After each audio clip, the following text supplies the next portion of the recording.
burner rising from the kitchen. In any other house, the fact someone besides myself was cooking might not be a cause for panic. I shoved the wrinkled paper into my back pocket and ran, making it downstairs in the nick of time. The jar of spaghetti sauce Charlie stuck in the microwave was only on its first revolution. When I yanked the door open and pulled it out. "What did I do wrong?" Charlie demanded. "You're supposed to take the lid off first, Dad. You're supposed to take the lid off first, Dad. Metal's bad for microwaves." I swiftly removed the lid as I spoke, poured half of the sauce into a bowl, then put the bowl inside the microwave and the jar back in the fridge. I fixed the time and pressed start. Charlie watched my adjustment with pursed lips. "Did I get the noodles right?" I looked in the pan on the stove, the source of the smell that had alerted me.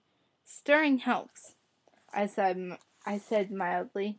I found a spoon and tried to declump the mushy hunk that was scalded to the bottom. Charlie sighed. "So what's all this about?" I asked him. He folded his arms across his chest and glared out the back window. "Don't know what you're talking about," he groaned. I was mystified. Charlie's cooking, and what was with the surly attitude? Edward wasn't here yet. Usually my dad reserved this kind of behavior for my boyfriend's benefit, doing his best to illustrate the theme of unwelcome with every word of posturing. Charlie's efforts of unnecessary. Edward knew exactly what my dad was thinking, without the show. The word boyfriend had me chewing on the inside of my cheek with a familiar tension while I stirred. It wasn't the right word, not at all. I needed something more expressive, of eternal commitment, more like destiny and fate. Sounded hooky, but when you use them in a casual conversation. Everett had another word in mind. The word was the source of the tension I felt. It put my teeth on the edge just to think to myself. Fiancé. Ugh. I shuddered away from the thought. Did I miss something? "Since when do you make dinner?" I asked Charlie. The pasta lump bobbed in the boiling water as I poked it. Or tried to make dinner, I should say. Charlie shrugged. There's no law that says I can't cook in my own house." "You would know," I replied, grinning as I eyed the badge pinned to his leather jacket. "Huh, good one." He shrugged out of the jacket as if my glance had reminded him he still had it and hung on the peg reserved for his gear. His gun belt was already slung in place. He hadn't felt the need to wear that to the station for a few weeks. There had been no more disturbing disappearances to trouble the small town of Forks, Washington. No more sightings of the giant mysterious wolves in the rainy woods, ever rainy woods. I prodded the noodles in silence, guessing that Charlie would get around to talking about whatever was bothering him in his own time. My dad was not a man of many words, and the effort he had put in trying to orchestrate a sit-down dinner with me is clear that there were an uncharacteristic number of words on his mind. I glanced at the clock routinely, something I did every few minutes around this time, less than a half an hour ago now. Afternoons were the hardest part of my day.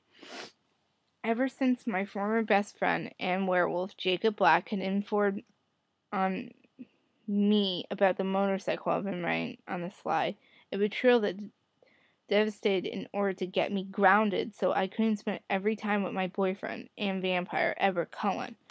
Edward had been allowed to see me only from 7 till 9:30 p.m., always inside the confines of my home and under the supervision of my unfeignedly crabby glare, of my dad's unfeignedly crabby glare. This was It,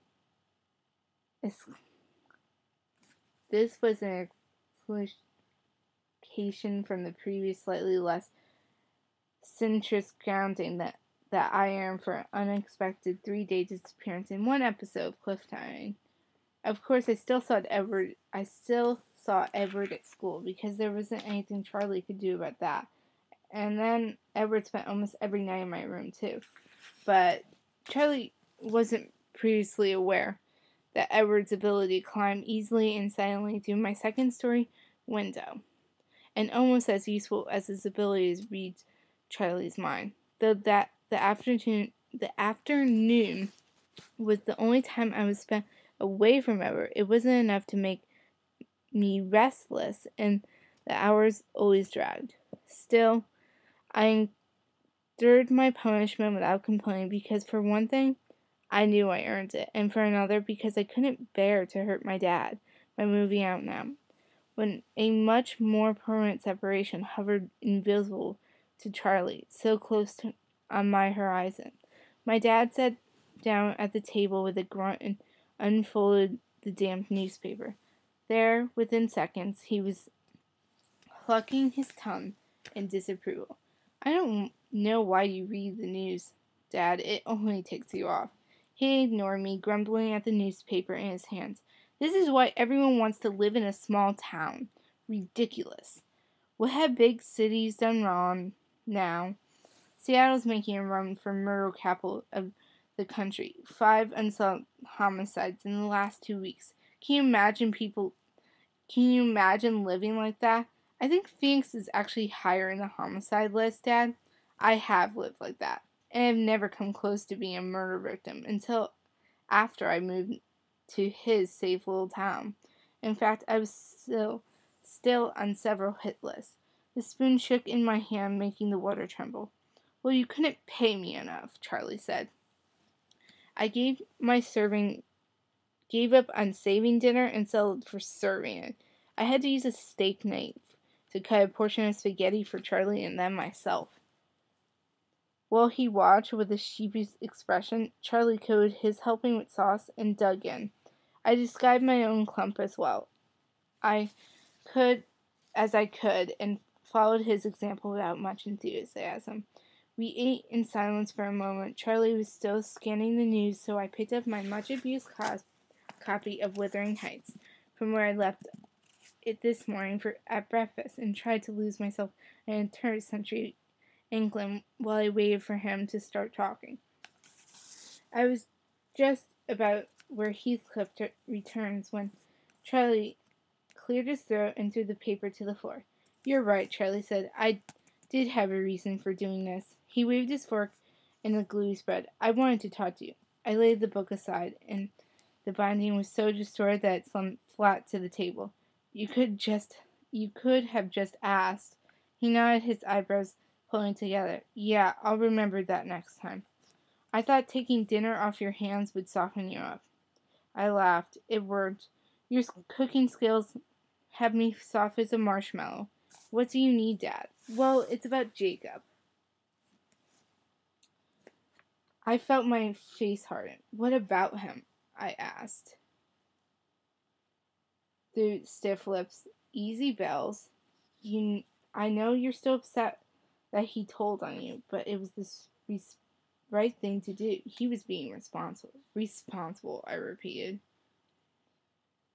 Scowling, rolling my eyes. Right, so what about Jacob?